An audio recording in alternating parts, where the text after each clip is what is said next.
Kalau ada yang bertanya kepada aku, apakah aku pernah mempunyai seseorang yang begitu saya benci, sehingga aku anggap sebagai musuh? Ya, jawabannya ada. Tentu saja aku punya alasan kuat untuk membencinya. Sangat kuat malah.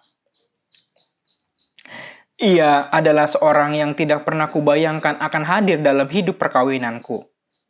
Kalau ada satu laki-laki terakhir di dunia ini yang berselingkuh, mungkin orang itu adalah Mas Hasan, suamiku.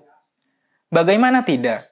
Ia orang yang sangat-sangat beragama. Setiap tiba waktu sholat, dimanapun berada, ia akan selalu pergi ke masjid atau musola terdekat. Pekerjaan atau kegiatan apapun akan langsung ditinggalkannya untuk sholat. Ia juga bukan orang yang akan dipilih sebagai target oleh para wanita penggoda. Penampilannya biasa aja, dengan kulit gelap, tubuh tidak terlalu tinggi, dan wajah berbentuk persegi dengan mata agak sipit. Ia juga tidak kaya. Penghasilannya sebagai seorang instruktur di ruang gym, tenis, dan renang di sebuah pusat kebugaran tidak terlalu besar. Kendaraan yang dipakainya juga tiap harinya hanya sebuah sepeda motor keluaran 5 tahun yang lalu. Selama 15 tahun perkawinan kami, sampai mempunyai 2 anak perempuan, tidak pernah ada masalah besar. Pertengkaran pastilah ada, tapi biasanya hanya masalah anak-anak atau masalah kecil lainnya. Mas Hasan juga seorang suami yang jujur dan selalu menceritakan apa yang dialami atau dilakukannya. Ia seperti sebuah buku yang terbuka. Setiap orang bisa membaca isinya. Dengan suami seperti dia, seharusnya rumah tangga kami akan aman-aman saja. Aku juga bekerja sebagai seorang sekretaris di sebuah perusahaan, sehingga hidup kami tidak kekurangan.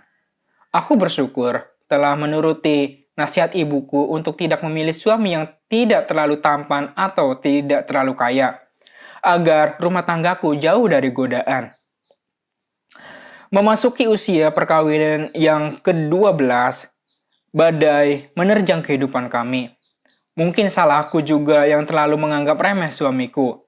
Berpikir bahwa laki-laki sebaik, sealim, dan sebiasa aja dia tidak akan berselingkuh. Seperti peribahasa yang tidak ada gading yang tak retak.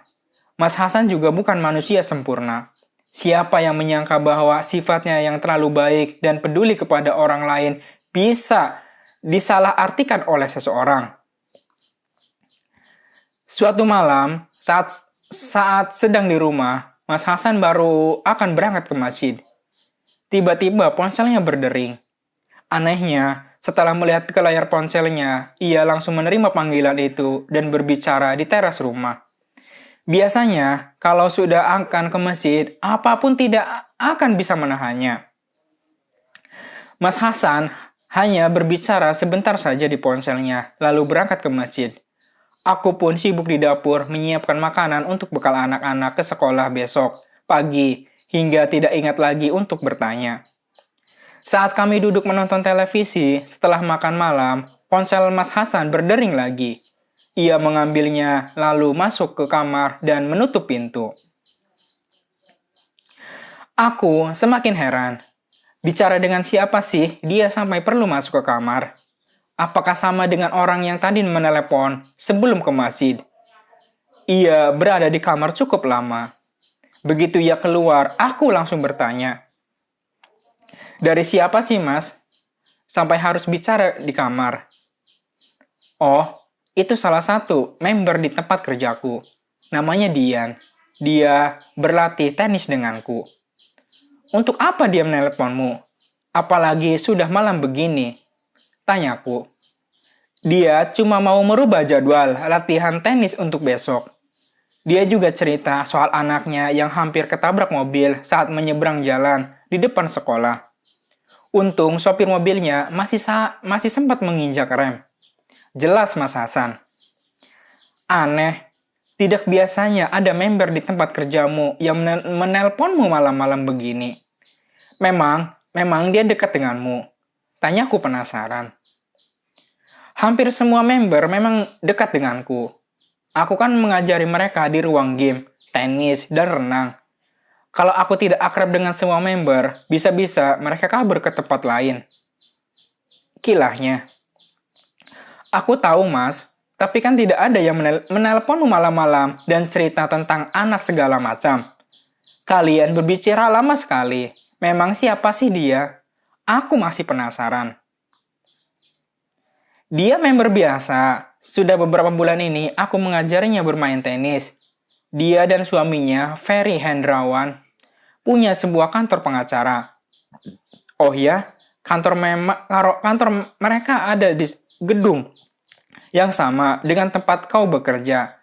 Mereka di lantai 3. Oh, kantor pengacara Ferry Hendrawan yang di lantai 3 itu.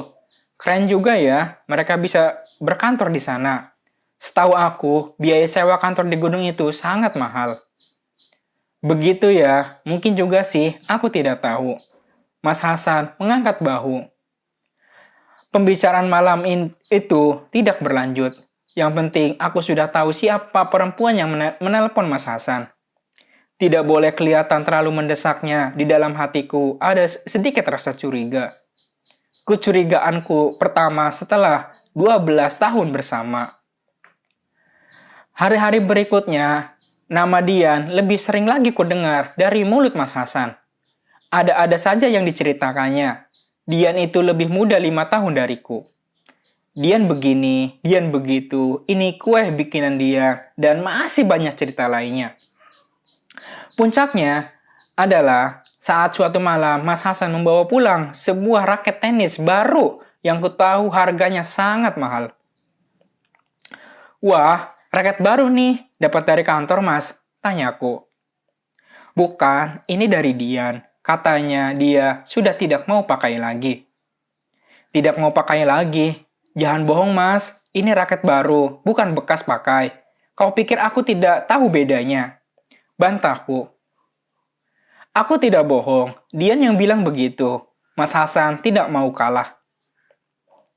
Dia pasti sengaja membelikannya untukmu, Mas. Ya Allah, sebenarnya ada apa sih di antara kalian? Aku sudah hampir menangis. Malam itu, kami bertengkar. Ini yang paling hebat selama perkawinan kami. Didesak bagaimanapun, Mas Hasan tetap bertahan dan mengaku tidak ada hubungan khusus dengan Dian. Setelah berhari-hari bertengkar tanpa hasil, aku mencari jalan lain. Aku kenal seseorang yang bernama Prita, resepsionis di tempat Mas Hasan bekerja. Dia gadis manis dan ramah. Kadang-kadang aku ke kantor Mas Hasan untuk pulang bersama dan mengobrol dengan Prita sambil menunggu. Aku berusaha untuk lebih akrab dengan Prita dan membawakannya banyak makanan saat datang ke sana. Tak perlu waktu lama, mengalirlah cerita dari mulut gadis itu. Tentu saja, aku tidak mau membuat Prita curiga. Aku berpura-pura tidak kenal dengan seorang member yang bernama Dian itu, yang kuakui sebagai teman sekolahku dulu. Dari cerita Prita, aku ketahui bahwa Dian berlatih tenis dengan Mas Hasan 3 kali seminggu. Dia juga sering mengobrol dengan Mas Hasan di lapangan setelah bermain tenis ataupun di ruang kerja Mas Hasan di sebelah ruang game. Mendengar cerita dari Prita, bangku yang kududuki terasa panas. Di rumah, ku coba lagi untuk bertanya pada Mas Hasan tentang hubungannya dengan Dian. Sudah kususun kalimat-kalimat terbaik untuk bertanya dan ku coba untuk bersikap setenang mungkin. Kenyataannya, aku tidak bisa menahan emosi. Ketika ku desak berkali-kali, Mas Hasan akhirnya mengakui bahwa ia dan Dian memang punya hubungan khusus. Aku menangis panjang malam. Cerita selanjutnya yang kudapati Mas Hasan lebih menyakitkan lagi. Semula Dian hanya minta diajari bermain tenis. Latihan sudah berjalan rutin selama 2 bulan. Seusai latihan, mereka duduk di kursi di pinggir lapangan sambil melepas lelah.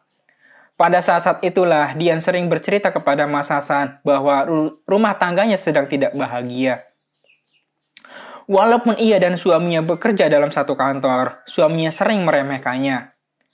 Suaminya yang merupakan anak tunggal dari orang tua kaya raya, sering bersikap egois dan kekanak-kanakan. Seringkali sepulang kantor, suaminya itu pergi bersama teman-temannya entah kemana dan baru pulang pada malam hari. Semua urusan rumah dan kedua anak balita mereka menjadi tanggung jawab Dian. Suaminya hanya mau menangani urusan klien-klien kantor. Itu pun kalau sudah dijemput oleh teman-temannya, ia akan pergi begitu saja. Tinggallah Dian yang mengurus semua pegawai dan juga klien yang datang. Setiap kali Dian bercerita, Mas Hasan selalu mendengarkan. Ia memang orang yang selalu tidak tega dan ingin membantu jika ada orang yang kesusahan. Rupanya Dian menanggapinya dengan berbeda. Perempuan frustasi yang sedang tertekan dengan keadaan rumah tangganya itu seperti menemukan fase yang menyejukkan setiap bercerita kepada Mas Hasan. Lama-kelamaan, sesi curhat Dian tidak cukup hanya di lapangan tenis. Ia juga suka mengajak Mas Hasan makan siang di luar atau mereka mengobrol di ruang kerja Mas Hasan yang tertutup. Di dalam ruangan itu, semua kemungkinan bisa terjadi. Seorang wanita yang haus akan perhatian seorang laki-laki yang merasa sangat dibutuhkan. Kelanjutannya sudah bisa ditebak. Mereka duduk berdekatan, berpelukan, berciuman, sesekali saling meraba. Ingin muntah aku mendengarnya. Padahal aku sendiri yang mendesak Mas Hasan untuk menceritakan dengan rinci apa yang telah mereka lakukan. Setelah malam pengakuan itu, hidupku sungguh berubah. Aku merasa suamiku sudah menjadi makhluk asing yang tidak kukenal. Perempuan bernama Dian itu secara otomatis sudah kuanggap sebagai musuh besarku. Dia pasti tertawa di belakangku seperti kuntilanak. Beginikah rasanya menjadi istri yang dihianati suaminya. Pantas saja ada sampai yang bunuh diri. Aku menangis berhari-hari. Berangkat kerja dengan tidak semangat dan kehilangan nafsu makan. Belum sampai 2 minggu, berat badanku sudah turun 5 kg. Memang pekerjaanku di sebuah perusahaan asing membuatku sering lembur dan sampai di rumah pada malam hari. Tidak kusangka Mas Hasan memanfaatkannya dengan berselingkuh di belakangku. Malam itu sudah langsung meminta maaf padaku berulang kali. Baru kali itu, kulihat ia menangis. Setelah pertengkaran hebat kami, Mas Hasan langsung berhenti melatih Dian bermain tenis. Ia sudah bercerita kepada Dian tentang semua pembicaraan kami dan meminta Dian untuk memutuskan hubungan mereka. Yang kuduga, Dian meneleponku dan meminta maaf. Ia mengatakan bahwa ia tidak akan menemui Mas Hasan lagi. Ia juga mengatakan bahwa ia sangat mencintai Mas Hasan dan akan sangat berat baginya untuk menjauhi suamiku. Kurang ajar. Teganya ia berbicara seperti itu padaku. Mas Hasan menepati janjinya. Ia tidak pernah berhubungan lagi dengan Dian.